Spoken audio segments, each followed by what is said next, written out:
हाँ जी बच्चे, हम लोगों ने लास्ट टाइम जो है एक्सेलरेशन के बारे में डिस्कस किया था, इक्वेशन ऑफ मोशन को बाय कैलकुलस मेथड प्रूफ किया था। अब उसके अंदर कुछ और बातें हम लोग डिस्कस कर लेते हैं, ठीक है। अब उसको कैसे हम लोग आगे पढ़ना है, किस तरीके से हमें पढ़ना है, हमें मालूम चल गया कि एक्सेलरेशन क्या होती है, रिटार्डेशन क्या होती है, इक्वेशंस ऑफ मोशंस क्या होती हैं। अब ग्राफिकल स्टडी भी करनी है, इसकी ग्राफिकल मेथड भी पढ़ना है, लेकिन उससे पहले कुछ चीज़ें हमें पढ़नी बहुत ज़रूरी है। अब मैं आपसे बात करूं यहाँ पे कि हमारे को कहा जाता है कि डिस्प्लेसमेंट गिवन है, मान लीजिए किसी भी इक्वेशन डिस्प्लेसमेंट की कोई इक्वेशन गिवन है, displacement of a body is x is equal to, हमसे कहा जाता है 3t+2 metre, but t is the time in second. मतलब डिस्प्लेसमेंट टाइम का फंक्शन है, टाइम के साथ साथ डिस्प्लेसमेंट चेंज हो रही है। t इज़ इक्वल टू 0 पे डिस्प्लेसमेंट अलग है, t इज़ इक्वल टू 1 पे डिस्प्लेसमेंट अलग है। हमसे कहा जाता है find the velocity and acceleration at t is equal to 2 second. 2 second पे वेलोसिटी और एक्सेलरेशन निकालिए। तो पहला क्वेश्चन है मेरा ये, ठीक है। 2 सेकेंड पे निकालता हूँ मैं। तो वेलोसिटी निकालनी है तो मुझे पता क्या करना पड़ेगा, मुझे जो है वो dx/dt करना है। dx/dt कर दूंगा तो मुझे क्या मिल जाएगी, मुझे वेलोसिटी मिल जाएगी। अब dx/dt करता हूँ तो dx/dt करने पे डेरिवेटिव आपको आता ही है, क्या आएगा बेटा, 3t का डेरिवेटिव 3 + 2 का डेरिवेटिव कितना आएगा, 0। v is 3, v is 3, v is 3, t गायब। हाँ गायब तो होना ही था, क्योंकि एक बार डेरिवेटिव करते हैं तो पावर में 1 माइनस हो जाता है। अब t की पावर ऑलरेडी 1 थी, 1 माइनस हो गया तो 0 रह गई, ख़त्म हो गया t। v तो किसी t पे डिपेंड कर ही नहीं रही, v तो किसी t का फंक्शन है ही नहीं, v तो फिक्स आ गई 3 मीटर पर सेकेंड। t 0 हो, 1 हो, 2 हो, 3 हो, v को कोई मतलब नहीं है। x t का फंक्शन थी, t1 पुट करता लगाती, t2 पुट करता x लगाता, लेकिन v जो है वो t का फंक्शन नहीं है। तो कांस्टेंट वेलोसिटी का मोशन कौन सा मोशन होता है, वो होता है यूनिफॉर्म मोशन।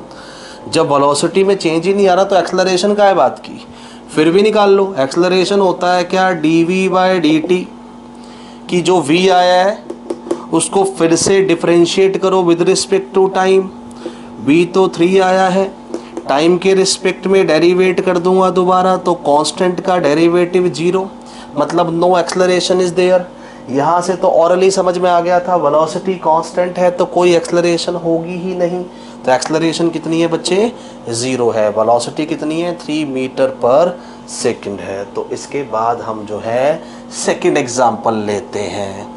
सेकंड एग्जाम्पल में यही क्वेश्चन मैं लिख देता हूँ 3t² + 2, मतलब मैंने t की पावर 1 की बजाय 2 कर दी।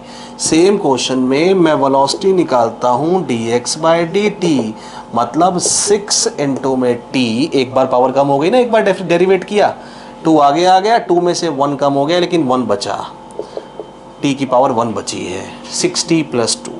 अब वेलोसिटी देखिए टाइम का फंक्शन है, वेलोसिटी टाइम का फंक्शन है तो at t is equal to 2 second velocity निकल कर आएगी कितनी, 14 मीटर पर सेकेंड, है ना। t 0 होगा वेलोसिटी कुछ और आएगी, t 1 होगा वेलोसिटी कुछ और आएगी, t 2 होगा वेलोसिटी कुछ और आएगी, मतलब velocity is continuously changing. Velocity लगातार चेंज हो रही है, मतलब एक्सेलरेशन है। तो एक्सेलरेशन है तो कितनी है, एक्सेलरेशन होती है dv/dt, मतलब जो v दिया है उसको फिर से डेरिवेट करो विद रिस्पेक्ट टू टाइम। तो v कितना दिया है, 6t + 2, with respect to time कर देते हैं तो कितना आएगा, derivative of 6t with respect to t, 6t with respect to t is 6, dt/dt 1, और derivative of 2 that is 0। The answer is 6 metre पर सेकेंड स्क्वायर। अब क्या एक्सेलरेशन किसी टाइम पे डिपेंड कर रही है, नहीं जी, एक्सेलरेशन तो फिक्स आ रही है, कितनी आ रही है, 6 मीटर पर सेकेंड स्क्वायर। अब एक्सेलरेशन मतलब कांस्टेंट है, टाइम 0 हो, 1 हो, 2 हो, एक्सेलरेशन को कोई फ़र्क नहीं पड़ता है। तो ये कौन सा मोशन कहलाया इस इक्वेशन के अंदर जिसमें एक्सेलरेशन कांस्टेंट है, ये कहलाया यूनिफॉर्मली एक्सेलरेटेड मोशन। और ये कौन सा मोशन था, ये था हमारा यूनिफॉर्म मोशन। यूनिफॉर्म मोशन कौन सा होता है? जिसमें स्पीड सेम होती है। और यूनिफॉर्मली एक्सेलरेटेड मोशन कौन सा होता है? जिसमें एक्सेलरेशन सेम होती है। एक्सेलरेटेड तो सही से लिख ले बाबा, एक्सेलरेटेड मोशन जो है वो हमारा ये है, ठीक है। तो ये हमारा क्या कहलाया? यूनिफॉर्म एक्सेलरेटेड मोशन, ठीक है, क्योंकि एक्सेलरेशन सेम आई। तो मतलब पावर 1 है तो एक ही बार डिफरेंशिएट करते ही, v निकालते ही पावर ख़त्म हो जाती है, t का रूल ख़त्म हो जाता है, v कांस्टेंट आ जाता है। पावर 2 है तो 2 पावर जो है एक बार डेरिवेट करोगे नहीं जाएगी, 2 बार में जाएगी। एक बार डिफरेंशिएट किया 1 2 में से 1 कम हो गया, दोबारा डिफरेंशिएट किया फिर 1 यहाँ फिर कम हो गया इसमें से, तो 1 into में t की पावर 1 - 1 दैट इज 0, t की पावर 0। समझ पा रहे हैं मैं क्या कह रहा हूँ? मतलब 60 का डेरिवेटिव किया तो ओनली क्या आया? 6 आया, और dt/dt कैंसिल आउट हो गया। मतलब किसी भी x की इक्वेशन में पावर 1 हो तो बिना सॉल्व किए आप ये दिमाग में बात को बिठा लेना कि ये कौन सा मोशन है? यूनिफॉर्म मोशन की इक्वेशन है। वेलोसिटी क्या रहने वाली है? कांस्टेंट रहने वाली है। वेलोसिटी में कोई चेंज नहीं आने वाला है, एक्सेलरेशन 0 होने वाली है। पावर 2 हो इक्वेशन में टाइम की तो समझ जाना ये यूनिफॉर्मली एक्सेलरेटेड मोशन है, मतलब वेलोसिटी बदलेगी पर यूनिफॉर्म रेट से बदलेगी। एक्सेलरेशन कांस्टेंट आएगा 6 मीटर पर सेकंड स्क्वायर, मतलब हर सेकंड में वेलोसिटी में कितना चेंज आने वाला है? 6 मीटर पर सेकंड, ठीक है। अब पावर 2 से ज़्यादा हो, 3 हो, 4 हो, 5 हो, जैसे कि 3 ले लो, 4 ले लो, 5 ले लो, कुछ भी ले लो, उस केस में आप समझ गए वेलोसिटी निकालोगे तो पावर 1 कम हो जाएगी, ये आएगा 9t + 2। वेलोसिटी भी टाइम के साथ चेंज हो रही है, टाइम का फंक्शन है। एक्सेलरेशन निकालोगे dv/dt, डबल डेरिवेटिव कर रहे हैं, मतलब दोबारा से डेरिवेटिव कर रहे हैं इसका, क्या है? 9t² + 2 का v का डेरिवेटिव। तो अब की बार भी ये आएगा 18t। कितना आएगा? 18, ये तो 0 हो गया बेटा, 9t² रहा ना, तो ये आ जाएगा कितना? 18। वहाँ तो नहीं लिखा मैंने, ऐसा कुछ लिख दिया ना मैंने, वहाँ गड़बड़ कर दी ना बेटा। देखो 6t + 0, यहाँ तो नहीं किया, नहीं यहाँ नहीं किया था। तो वो x का डेरिवेटिव, 2 का डेरिवेटिव 0 हो गया है, यहाँ पे ओनली 60 बचा है। ऐसे ही यहाँ 2 का डेरिवेटिव 0 हो गया। 9t², वेलोसिटी टाइम का फंक्शन है, फिर से डिफरेंशिएट कर रहे हैं तो पावर फिर से 1 कम हो रही है, दैट इज 18t। मतलब एक्सेलरेशन भी देखो टाइम का फंक्शन है। टाइम 0 होगा, एक्सेलरेशन 0 है, टाइम 1 होगा, एक्सेलरेशन 1 है, टाइम 2 होगा, एक्सेलरेशन अलग है, एक्सेलरेशन 1 नहीं है, टाइम 1 होगा तो एक्सेलरेशन 18 है, टाइम 2 होगा, एक्सेलरेशन 36 है। मतलब एक्सेलरेशन भी चेंज हो रही है, मतलब पर सेकंड वेलोसिटी जो चेंज करनी है वो तरीका भी चेंज हो रहा है, rate of change in velocity भी चेंज हो रही है। प्रैक्टिकल लाइफ का मोशन है ये। इसे कहते हैं कौन सा motion? Non uniformly accelerated motion. मतलब आप समझ गए, मतलब एक्सेलरेशन जो है अगर टाइम का फंक्शन आ जाती है तो एक्सेलरेशन टाइम के साथ चेंज होती है, तो वो कहलाता है नॉन यूनिफॉर्मली एक्सेलरेटेड मोशन। और वो कब होगा? जब पावर 2 से क्या होगी? ज़्यादा होगी। 3 से ज़्यादा 4 हो, 5 हो, 6 हो, हर बार यहाँ t बचेगा। 3 था तो 2 बार डेरिवेटिव करने पे लास्ट में t की पावर हर एक बार डेरिवेटिव करने पे 1 कम हो जाती है। एक बार डेरिवेटिव किया 3 से 2 हो गई, दोबारा डेरिवेटिव किया 2 से 1 हो गई। 4 होता तो 4 से ये एक बार पावर 3 हो जाती, फिर कितनी हो जाती? 2 हो जाती। 5 होता तो पावर 4 हो जाती, फिर 3 हो जाती। मतलब 2 से ज़्यादा अगर t की पावर है तो वो सारे के सारे मोशन क्या है? नॉन यूनिफॉर्मली एक्सेलरेटेड मोशन है। तो छोटी सी बात को आप याद रखिए, इक्वेशन देखते ही पता लगा सकते हैं आप, बिना किसी को समझाए। बताने की जरूरत नहीं किसी को, ये पता नहीं होता लोगों को, छोटी सी बात है पर पता नहीं होती है। बिना किसी को बताए आप इक्वेशन देख के बता सकते हैं कि ये कौन से मोशन की इक्वेशन है। सिर्फ टी की पावर देखनी है और उसके पीछे लॉजिक क्या है मैंने समझा दिया आपको। नोट कीजिए इसको।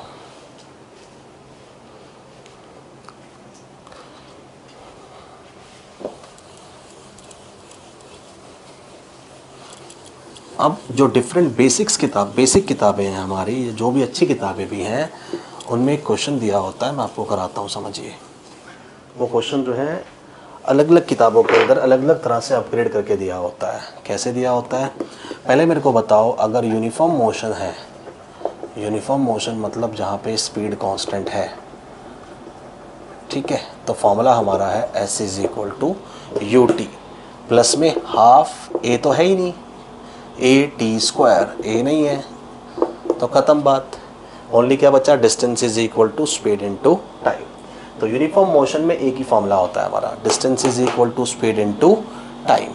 यूनिफॉर्म मोशन वो है जिसमें एक्सेलरेशन जीरो है, जिसमें जो फाइनल वेलोसिटी है वही क्या है, इनिशियल वेलोसिटी है। वेलोसिटी में कोई चेंज नहीं आ रहा है, वेलोसिटी में कोई चेंज नहीं आ रहा है तो आप तीनों इक्वेशन ऑफ मोशन देखो। आपकी पहली इक्वेशन ऑफ मोशन थी v is equal to u plus a t. A मतलब एक्सेलरेशन, मतलब वेलोसिटी में चेंज आना चाहिए, चेंज नहीं आएगा तो a इंटू में t, मतलब ये आ गया v is equal to U, जो इनिशियल है वही क्या है, फाइनल है। सेकेंड इक्वेशन मैंने ये बना दिया आपकी u T plus half A T square, a zero put कर दिया, फॉर्मूला बना s is equal to you t. Third equation क्या बन सकती है तुम्हारी, v square minus u square equal to two A s, a है ज़ीरो तो ये तो हो गया ज़ीरो, तो v square is equal to u square, मतलब v is equal to u. ये तो दोनों सेम आ गई आपस में। तो मैं कहना चाहता हूँ ये तो एक ही बात बता रही है कि जो इनिशियल वेलोसिटी है वही फाइनल वेलोसिटी है। This is not a formula. तो फर्स्ट इक्वेशन थर्ड इक्वेशन जो है वो फार्मूला के फॉर्म में यूज़ नहीं होती है, मिटा देंगे इसको।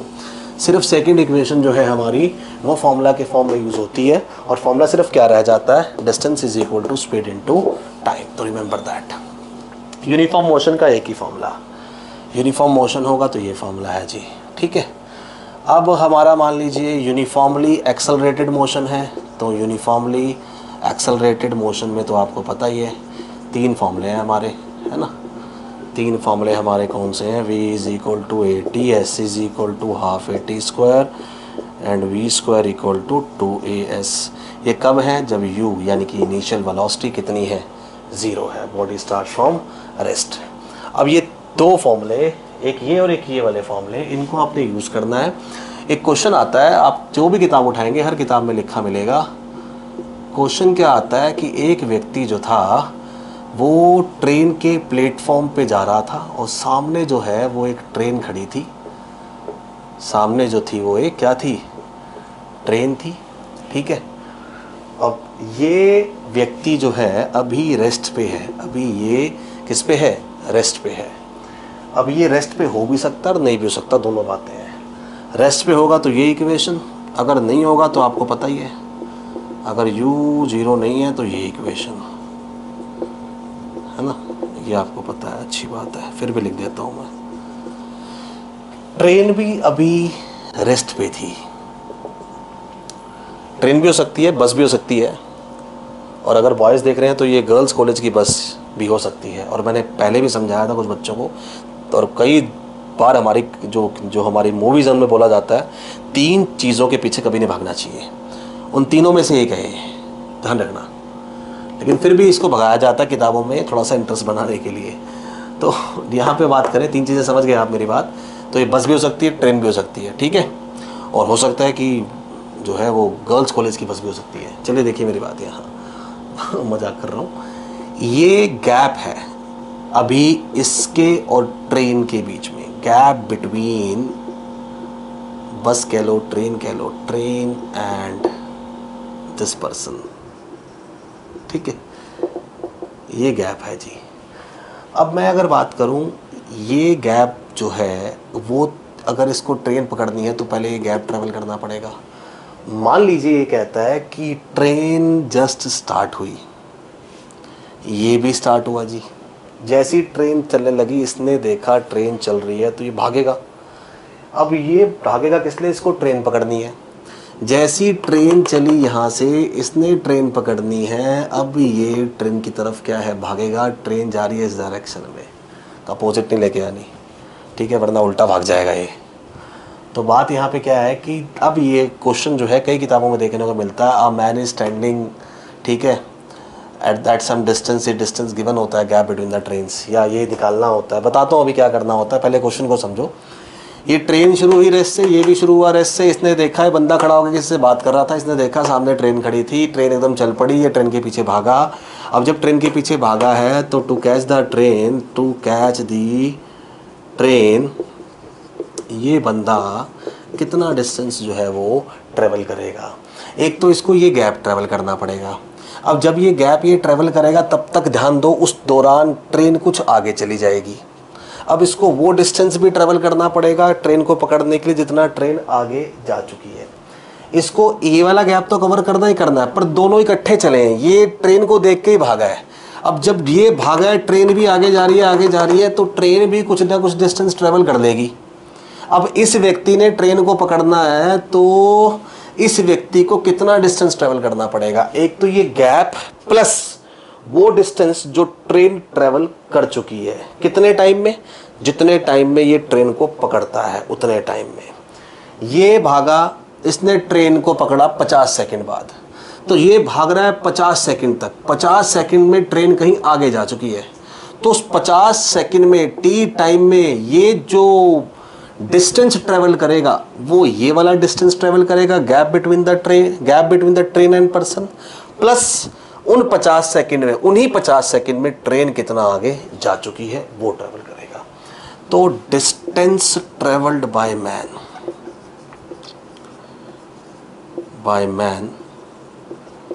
in t second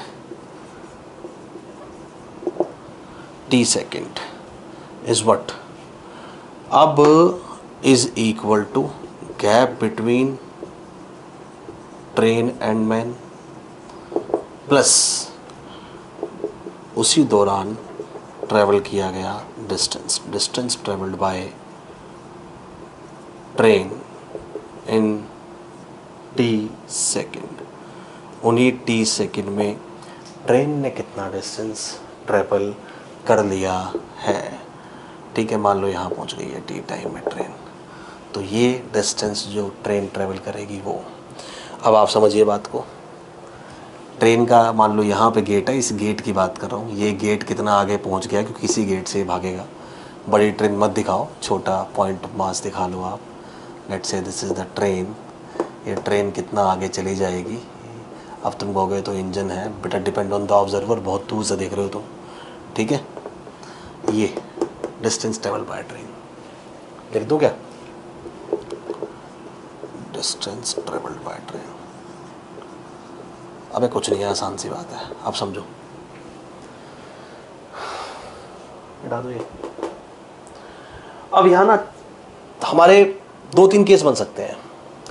वो कह दे ये कांस्टेंट स्पीड से भागा, कौन? ये आदमी कांस्टेंट स्पीड से, और ट्रेन भी कांस्टेंट स्पीड से गई।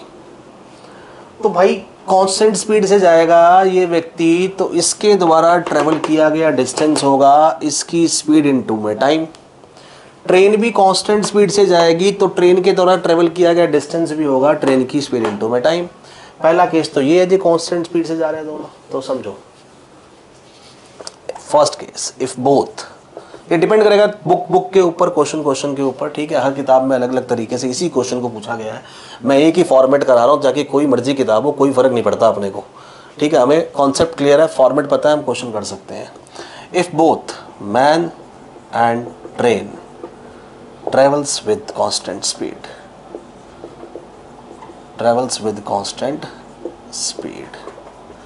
तो इक्वेशन क्या बनेगी? Distance travelled by man in t second, constant speed का डिस्टेंस होता है velocity of the man into में t, distance is what? Speed into में टाइम।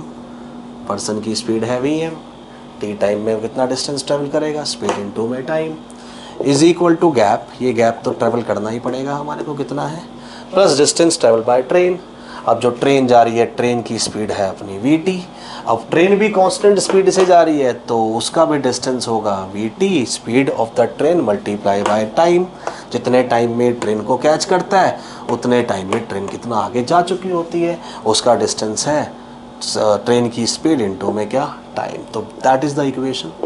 अब इस इक्वेशन के अंदर 1, 2 और यहाँ गैप बिटवीन द ट्रेन 3 और 4, velocity of man, velocity of train और गैप बिटवीन द ट्रेन और टाइम, ये 4 वेरिएबल हैं। इन 4 में से क्वेश्चन में 3 हमेशा गिवन होते हैं और एक आपको निकालना होता है। बस इस इक्वेशन में उन 3 की वैल्यू पुट कर देना और चौथा निकल जाएगा।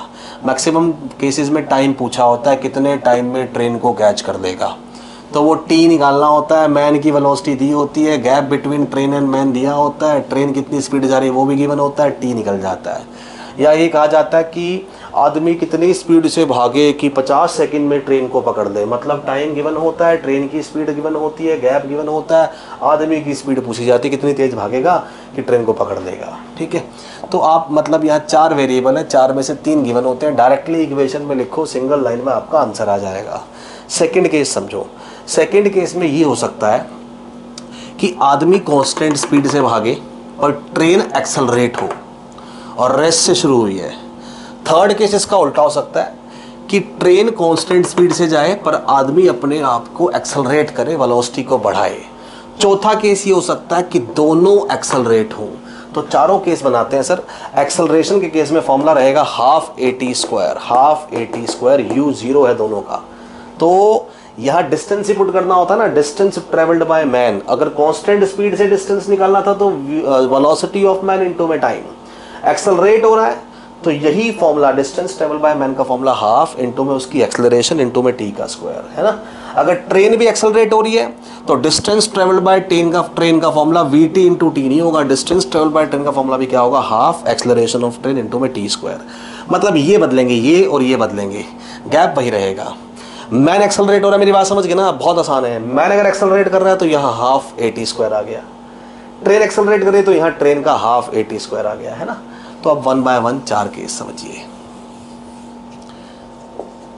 4 केस। इफ मैन एक्सेलरेट्स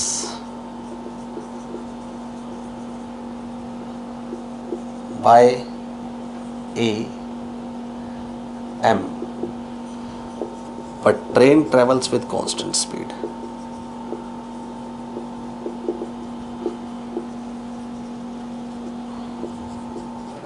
अगर ऐसा होता है तो इक्वेशन क्या होगी, इसी से distance travel by man is half A M T square. ध्यान रखिए रेस्ट से स्टार्ट हुआ है वो, तो यू नहीं लेंगे वरना U T plus half A T square हो जाता, U T plus half A T square. Gap किसी बड़ी बुक के अंदर ऐसा है, मैंने वैसे होता नहीं है, ये भी क्या रखा कि आदमी पहले कुछ स्पीड से आ रहा था, उसने देखा ट्रेन एकदम भागी तो उसने अपनी स्पीड को इंक्रीज़ किया, मतलब उसके पास इनिशियल वेलोसिटी थी, तो इनिशियल वेलोसिटी थी तो यही equation half A T square की बजाय कॉमन सेंस से क्या बन जाएगी, U T plus half A T square, पर यू गिवन होगा उस केस में। ठीक है, पर इतना ज़्यादा नहीं पूछा जाता है, लेकिन तुम कॉन्सेप्ट समझ गए। अगर पूछा भी जाए तो भी दिक्कत वाली बात नहीं है, हम हाफ ए टी स्क्वायर की बजाय U T plus half A T square कर देंगे, वरना 99.9% केसेस में दोनों इनिशियली रेस्ट में होते हैं। ठीक है, तो half A T square gap plus में अगर कांस्टेंट स्पीड से ट्रेन जा रही है तो वी टी इंटू टी, ये बन गया जी, सिर्फ फॉर्मूला बदला है। तीसरा केस आप समझ गए, तीसरे केस में क्या है, तीसरे केस के अंदर जो है यही फॉर्मूला हमारा जो है वो क्या बन सकता है, अगर आदमी कांस्टेंट स्पीड से जा रहा है और कौन एक्सेलरेट हो रहा है, ट्रेन एक्सेलरेट हो रही है ए टी एक्सेलरेशन से, तो व्यक्ति के द्वारा ट्रेवल किया गया distance velocity of man into time gap और हाफ ए टी स्क्वायर। समझ गए क्या है ये, कौन सा है ये, train accelerates with acceleration at, but Vm is what, velocity of man is constant। चौथा केस बस समझ गए तुम, half A M T square is equal to gap plus में हाफ ए टी स्क्वायर। मुझे लिखने की ज़रूरत नहीं है इसको, तुम समझ गए, दोनों एक्सेलरेट हो रहे हैं, दोनों कौन, ट्रेन भी और पर्सन भी। तो ये 4 केसेस के ऊपर ना घुमा फिरा के क्वेश्चन दिए होते हैं। लोग क्या कर रहे हैं, पहले ये क्वेश्चन कराते हैं वैल्यूज़ लिख के, फिर दूसरा कराते हैं, फिर तीसरा, फिर चौथा, कहते हैं देखो बेटे अपग्रेड हो रहा है। ऐसा कुछ नहीं है, कोई अपग्रेडेशन नहीं है, सिंपल सा कॉन्सेप्ट है और सिर्फ 4 फॉर्मूले लगाने हैं आपने। ठीक है, और मेरे ख्याल आपको अभी समझ भी आ गए हैं किस तरीके से लगाने हैं, तो आप ये क्वेश्चन जो है वो ईजिली सॉल्व कर सकते हैं।